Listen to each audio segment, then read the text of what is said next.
ஒரு உச்சமான ஆன்மீக பயிற்சிய சரியத்திலேயே நம்ம எல்லாருக்கும் குடுத்துருக்காங்க. ஆனா நம்ம எங்க அத தவறிட்டோம்? அத ஒரு சடங்கா மாத்திட்டோம். அத ஒரு சம்பிரதாயமா மாத்திட்டோம். சாப்பிடுறதையும், நோன்ப முடிக்கிறதுலயும் நம்மளுக்கு கவனம் இருக்கு. நைட்டு ஃபுல்லா முழிச்சுட்டு இருக்கிறதுல கவனம் இருக்கு.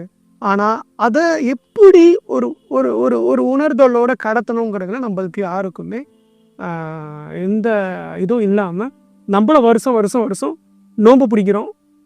ஓகே. நோன்பு பிடிச்சா சொர்க்கத்துக்கு போயிருவோம்னு நெனைக்கிறோம். நோன்பு நேரத்தில இந்த திராவியா தொழுதாலோ, இந்த தொழுதா இத்தன நன்மை கிடைக்கும் அப்படின்னு எதுக்கு சொன்னாங்க அப்படின்னா, அந்த நேரத்தில உனக்கு நார்மல் நேரத்தில உனக்கு சாப்பாடு, அந்த எனர்ஜி போயிருக்கும். பல சிந்தனை கோட்பாடுகள்ல வாழ்ந்துகிட்டு இருப்ப. அப்ப நீ தொழுவுறதுக்கும், இந்த நேரத்தில சாப்பாடு இல்ல, எந்த கெட்ட தாட்டும் இல்ல, ஒவ்வொரு செல்லும் ரீஜெனரேட் ஆகுது. அந்த நேரத்தில நீ தொழுவுறதுக்கும் வித்தியாசம் இருக்கு. அப்ப நீ தொழுகும்போது என்ன ஆகுது அப்படின்னா, அந்த இறையோட நீ கலக்குற.